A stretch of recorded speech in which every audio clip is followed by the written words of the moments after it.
that he was drastically showing weight loss and drastically looking a lot more gray and tired. One thing that really stands out that she says is that at one point Diddy had a knife inside her mouth and then says, "I'm going to give you a Glasgow smile," which is, slitting someone's cheeks. Diddy is apparently refusing meals. I don't know if it's all of them, but he's refusing some of them, and he's been reportedly looking a lot.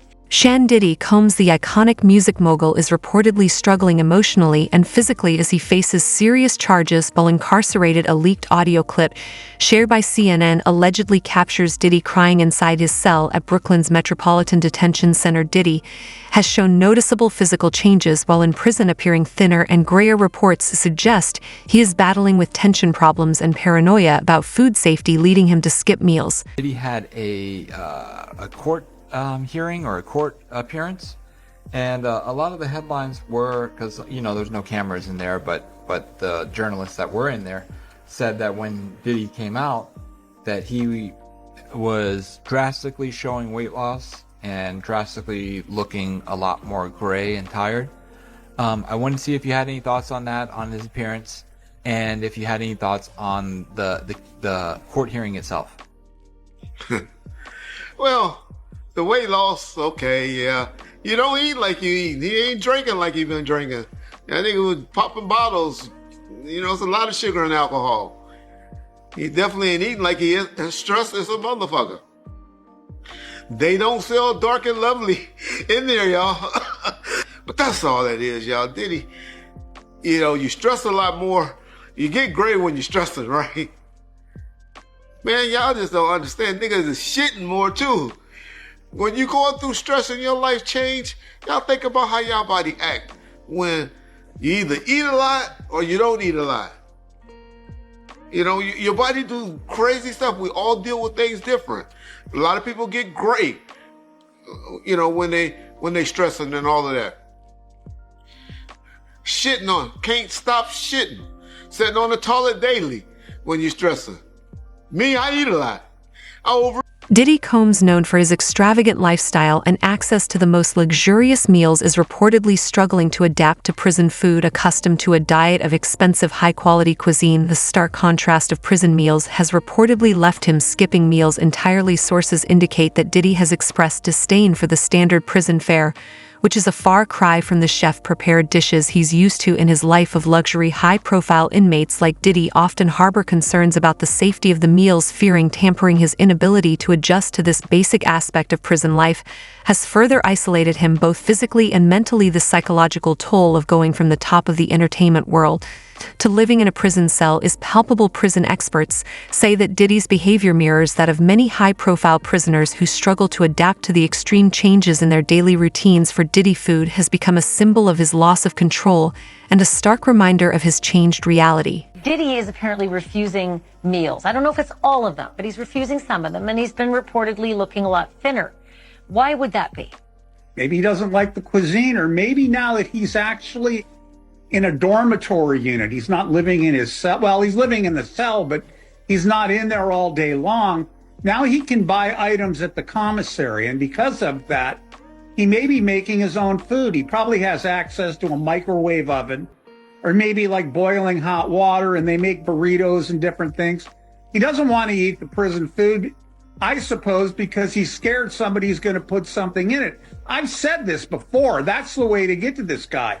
Poison his food, turn him off like a light switch, and he can't testify. Beyond his struggles with meals, Diddy is reportedly choosing to remain in his cell for extended periods. Insiders suggest this is a deliberate strategy to protect himself from potential harm due to his fame and influence. Diddy's presence in the general prison population could make him a target. By staying confined to his cell, he is using the system of legal custody as a shield. Isolation, however, comes at a cost.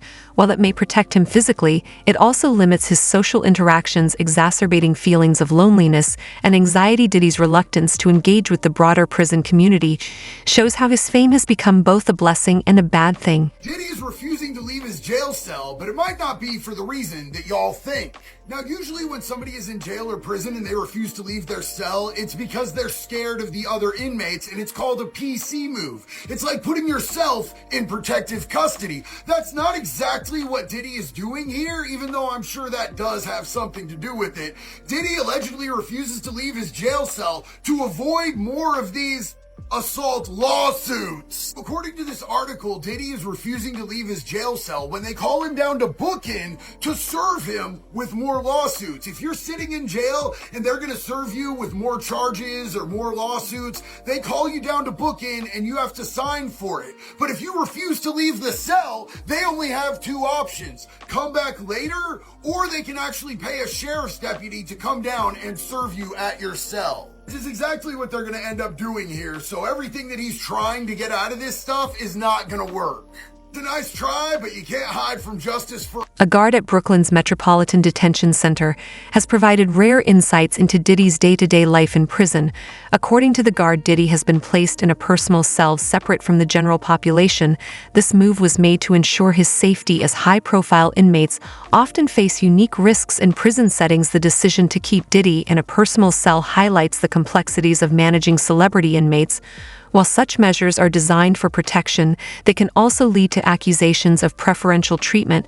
The guard emphasized that Diddy is being treated fairly within the constraints of prison rules, but his celebrity status undeniably adds layers of complexity to his incarceration.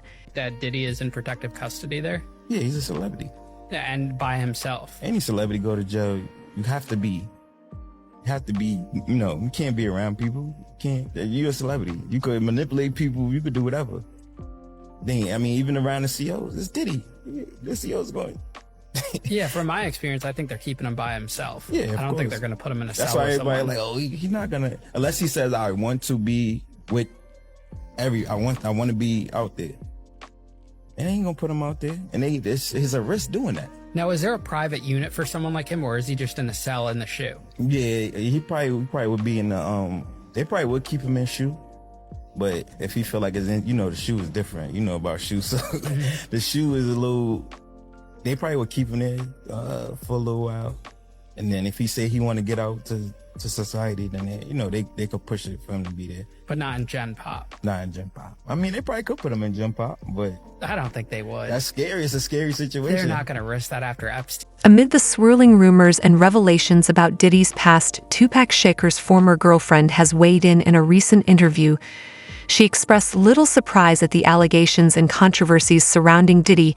She claimed to have had inklings about his alleged actions for years, suggesting that much of what has come to light was already known within certain circles. Her comments add another layer to the public perception of Diddy, connecting current events to the long-standing tensions and rivalries. Within the hip-hop industry, her perspective underscores how Diddy's current struggles are not just about his legal battles, but also about a history of contentious relationships and actions. Okay, so with all of the recent headlines about Puffy and all of the allegations of the drugging and the abuse and all the drugs that he's allegedly on, are you surprised by any of the headlines? Absolutely not. Nope. Oh, why, Desiree? Why? Because I know a lot of people that know him. I met one of his old security guards, and I've been to the tea about him. Weird liking strap-ons. I met this girl one time that did a photo shoot for him. It's a nice young lady from Canada. And me and her ended up going on vacation together. And a few months later, and she told me something that she saw go down at his house in the Hamptons. And then a few months later, she told me that she went hanging out with like his bodyguard and his entourage, and somebody drugged her and she doesn't know what happened. So none of this is alarming. And then she went back to Canada. So. And how long ago was this? Was this in the 90s? This was in the 2000s. Maybe Yeah, maybe like around 2004, 2006. Former Bad Boy Records bodyguard Gan Deal has made shocking claims about Diddy's role in the hip-hop industry. According to Deal, Diddy and Jay-Z were allegedly involved in efforts to undermine East Coast rappers. These allegations paint a picture of a calculated strategy to dominate the music industry. By sidelining rivals, Gan Deal's statements have sparked heated debates among fans and industry insiders. While some dismiss his claims as unsubstantiated, others see them as a glimpse into the darker side of the music business. The allegations have added fuel to the fire, further complicating Diddy's public image. Jay-Z and Puff was given an assignment, and that was to destroy East Coast rap. And what I mean by that, and I know people gonna be like, yo, Gene is out of his mind and everything like that. Check this out, brother, is that New York rappers was getting 800 to 1.2 million, or some larger than that, and sign with labels back then. And they was getting a lot of money to make albums and records. When they had guys down south that these labels was paying $250,000, $300,000 on record deals, and these guys was bringing back platinum albums and everything like that. So what they had to do was they had to keep New York rappers down. That's one reason, other than the Irv Gotti that 50 was going through and the poison they was putting in about 50, he had to go elsewhere to California or with Jay and not with Dre and Eminem to get a deal. They did not want East Coast rappers to get big. They were suppressing all new artists that was coming out of New York. A former bodyguard has revealed astonishing details about Diddy's legendary parties, known for their extravagance and exclusivity. These events were often shrouded in mystery.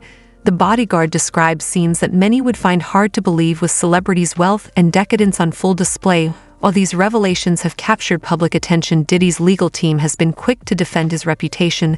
They argue that the parties were harmless, emphasizing that all participants were consenting adults. This defense aims to shift the narrative, focusing on the consensual nature of these events, rather than the allegations of wrongdoing. Trans ladies, because they have stronger hands and stronger jaw muscles. Now, who told you that? He's a singer. His name's Bobby Valentino. Bobby Valentino. Unbelievable. Yeah, so but we grew up, we never looked up to these type of people. We always looked up to the gangsters, bro. So like the gangster guys, my uncles and all of them, they would always say, man, be careful, man, that entertainment stuff is for sissies and stuff like that. Exactly. And and then you're operating in a network of people where, he was the middleman. He's the party guy for the guys who really got the money. Because none of these problems started for him until he went after the liquor company that owned Ciroc. We all thought he was part owner of Ciroc. Mm-hmm. The moment he won that lawsuit, shortly after that, he sold Revolt TV. Revolt TV was his baby. It's his own network. He worked hard on that. So when I saw he sold that to his buddy, in response to scrutiny, Diddy's legal team has asserted that his parties were harmless, emphasizing that all adult participants were willing. This defense aims to mitigate allegations by highlighting Khan's essential involvement. A little bit more of what they're alleging here in this filing. So they're saying that these freak-offs are harmless, essentially. Harmless adult activities. If we take a look at this filing, they're writing that, like many Americans in the privacy of their own bedrooms, they sometimes film their sexual activity. And these videos show that the person alleged in the indictment to be victim one not only consented, but that she thoroughly enjoyed herself. So, Dr. Laurel, how mainstream is this type of activity? How mainstream is recording sex acts with partners. Right. just because it may not happen in every home in every situation doesn't mean it's not, common or appropriate. The issue is are the participants able to consent with respect to age and being sober? And so, sure, people record themselves all the time and use those recordings in a variety of ways. Diddy's past interactions with Suge Knight highlight long-standing tensions within the hip-hop industry. Both figures have faced legal challenges, underscoring the complex interplay of relationships and rivalries in the rap world. Back in the day, people thought it was a distribution where blacks would distribute their own music through, distribute their own music and stuff like that. So that's what we thought it was back then. But it was truth behind the fact that it was Jay-Z and Puff that went to those folks and let them know what Suge Knight was trying to do. And so that's how all those other labels got rated. What you call that? Rap-A-Lot. Rockefeller got on the list. And Rockefeller got on the list because of the fact that Dame and Jaden was breaking up anyway, because I don't know if Dame even spoke on him. They gave Jay the opportunity, saying like, yo, if you get rid of Dame, you help us get rid of Dame. And this, everybody knew this. They told Jay, if you help us get rid of Dame, you understand, we're gonna make you the president of Def Jam. So they faked like they was gonna do the ones and twos with Dame, and then they actually did it with Jay-Z. They had promised Dame that they was gonna get Dame Def Jam, you know what I'm saying? But they wasn't gonna do that. Guys, let's talk about Craig Mack. See, it's messed up enough that Craig Mack started Bad Boy and got them off the ground, but we all know that Diddy and his freak parties, that's what exposed Craig Mack and got him HIV. Diddy was the one who set Craig Mack up with the woman who gave him HIV. They was all, going one after the other, which leads me to believe that all of them might have it, you dig? And if Craig Mack, y'all not familiar with him, man, he caught HIV. He's the one who just made Bad Boy take off, and he died from full-blown AIDS a few years ago living at a coast, South Carolina. But guess what? Diddy was the one who set him up with the chick, you dig? So it's probably safe to say that Diddy, Craig Mack, a whole lot of these people are sharing diseases and swapping bodily fluids because you have not heard a mention of a condom. Long live Craig Mack. Down with Diddy, man. Y'all need to make better decisions. If the government is the government in the Southern District of New York, I can't imagine this is what they're hanging their hat on if it's what the defense describes. It's like one of those things that when you have a weakness in a case, the government has to decide how they're going to use that. My guess is they're going to use it to show that there were sex workers, that these sex workers were paid. I would imagine that they have the sex workers that are in the video to come in and describe what was going on or what happened before they went on tape, whether or not they had drugs or alcohol or anything else. In their own letter, and they argued the defense judge violated the protective order in this case because they included in their filing, quote, unredacted descriptions and characterizations of material designated AEO. This is attorney's eyes only. And they argue that this threatens the privacy of the victims. They shouldn't have disclosed what these tapes were about. And they are asking the court to remove it from the public filing, have it be refiled with redactions. Well, the defense responded in a follow-up letter, and they said, look, court, we will make these requested redactions. We're not happy about it, and we want the court to actually step in, allow us to refile this later on with narrower redactions. Why? Because we believe that the government's request here was way too over. Shan Combs and 2 other men mistreated her while recording the attack. According to her account, she managed to escape the situation by threatening Combs with a knife and fleeing his home after a neighbor created a timely distraction. Parham also spoke in the Peacock documentary Diddy, The Making of a Bad Boy, which delves into these allegations. In response, Combs' legal team has strongly denied the claims, labeling the accusations presented in the documentary as fabricated. The documentary's revelations have brought forth another layer of shocking allegations against the music mogul, intensifying public scrutiny of his past actions. One thing that really stands out that she says is that at one point Diddy had a knife inside her mouth and then says, I'm going to give you a Glasgow smile, which is, slitting someone's cheeks. But he's warned against it by one of a member of his team, saying Diddy's associates would prefer it if she, referring to Ashley, looked normal. She also says that they said to her they could ship her off and sell her to anyone in the world.